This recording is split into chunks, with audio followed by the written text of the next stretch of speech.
So allow me the opportunity to introduce someone who's dear to my heart, but someone who I feel will do really awesome work. First and foremost, start off playing basketball, cheerleading team, all the committees, all the things, graduate from Rising High School, graduate from UCA, graduate of Baylor, the doctoral program, Occupational Therapy. Allow me to introduce Dr. MaKaya Banks.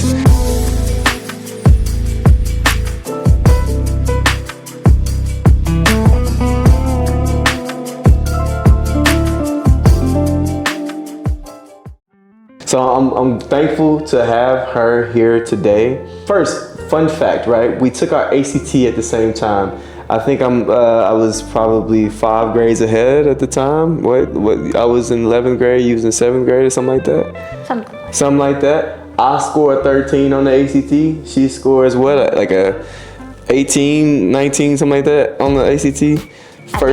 First time taking it, so definitely she is the brains behind. She's the brains, right? I'm the athlete. She's the brains. But nevertheless, why OT? Why occupational therapy? Why that specific program?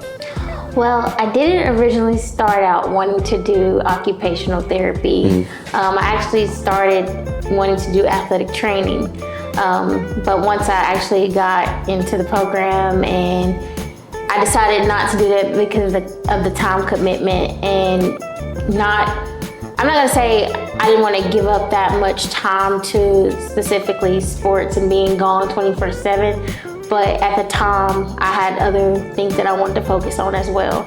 So I kind of pushed that to the side, and during COVID I was working at a rehab clinic that kind of sparked my interest in OT because I was working closely with an occupational therapist there, and I understood and I saw how it affected people and how it changed people for the better and how it made them feel afterwards, because occupational therapy looks at we take a holistic approach to things. So you look at every aspect of life, not just, how they're moving, but, how are they going to move? Like we take the whole situation. We look at everything as a whole and try to help that person. I got you. That's pretty dope. I'm almost, sometimes I tell people, I wish that I would have just went to the military and then waited till you went to school and just go to school and take the classes you take and did the things that you do. And I think I would. That's a win. That's a W. That's a one-way ticket. One way. But nevertheless, I'm curious. With OT, occupational therapy, that's not something that a lot of people know about or talk about. Most people talk about physical therapists. Most people talk about, they don't even talk about mental health for real.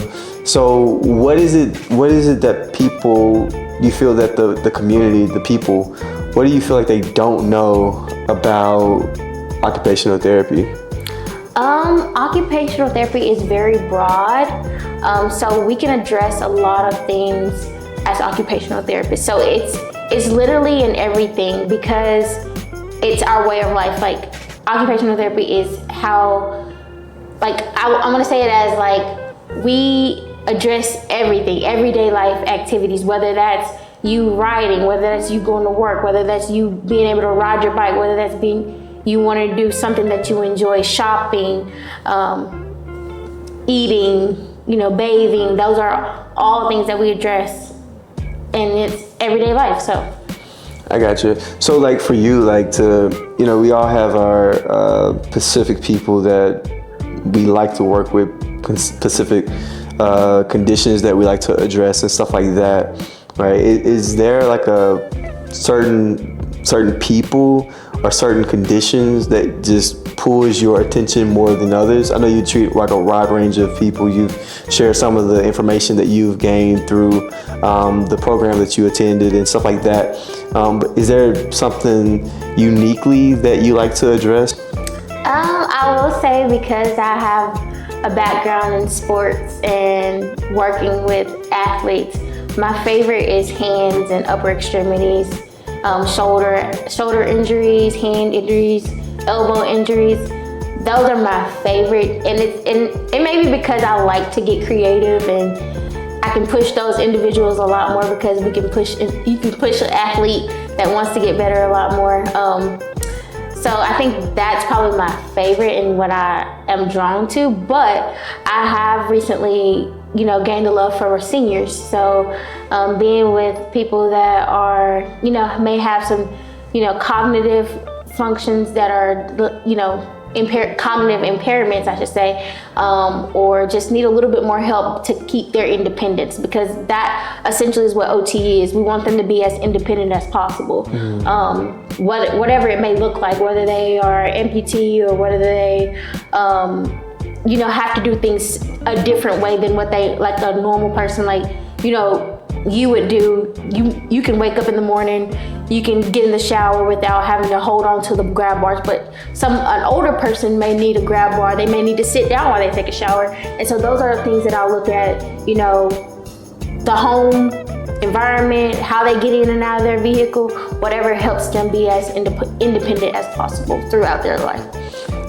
What would you deem as success for one of your clients? I know it's kind of, you guys treat a wide range of people of all things, but what do you deem as success? Like for me, when a client leaves my office and they have that aha moment, what I call it aha moment, that breakdown, they allow themselves to cry, stuff like that, and they decide within themselves that they're going to live their life better. They're going to continue to push themselves to be better. So for you, how would you measure success outside of course, scales and stuff like that? How would you measure success with your clients? Their quality of life. How do they feel like their life is of quality, like they feel like they can go out and conquer the world with what God has given them or what they have. Like I said, not everybody's situation is exactly the same. Each individual, their therapy session may look a little different from the next person's. So I'd say quality of life, how they live their life, and if they feel comfortable and successful themselves and feel within themselves, successful. I got you. So I'm really curious. So you mentioned athletes, and I've taken an interest into, I'm not a woman, of course, but I've taken an interest into postpartum. Postpartum is, of course, when the woman, had a baby, right? Yeah. But from an OT perspective, what would it look like? Because my heart goes out to women that have had babies. For one, their lives are never ever the same after that. Physically, mentally, emotionally, everything's the same. Us guys, don't get me wrong, we carry the baby differently, but I can just go to work. I can just leave the house. Right. It is what it is. But not only from a physical place, but there's actual diagnoses of postpartum depression. So from an OT perspective, what are some things that you guys are able to support women that may be dealing with postpartum depression or just postpartum in general? Like I said, we do the mental aspect, we do the physical aspect. For OT, we can literally address anything. So whether that be bringing a new baby home and having to adapt to a new environment, whether they have another baby or already have kids, and they're having to bring this new baby in and, adjust their home life, whether that be a schedule that they need to follow or anything like that. Pelvic health, after your body changes after you have a baby. So is that something that they need to focus on, to get back to, their previous body? It's not always you go back to the exact body they have, but how can they be stronger to be able to take care of themselves and take care of their family? But how can they adjust to just this new life?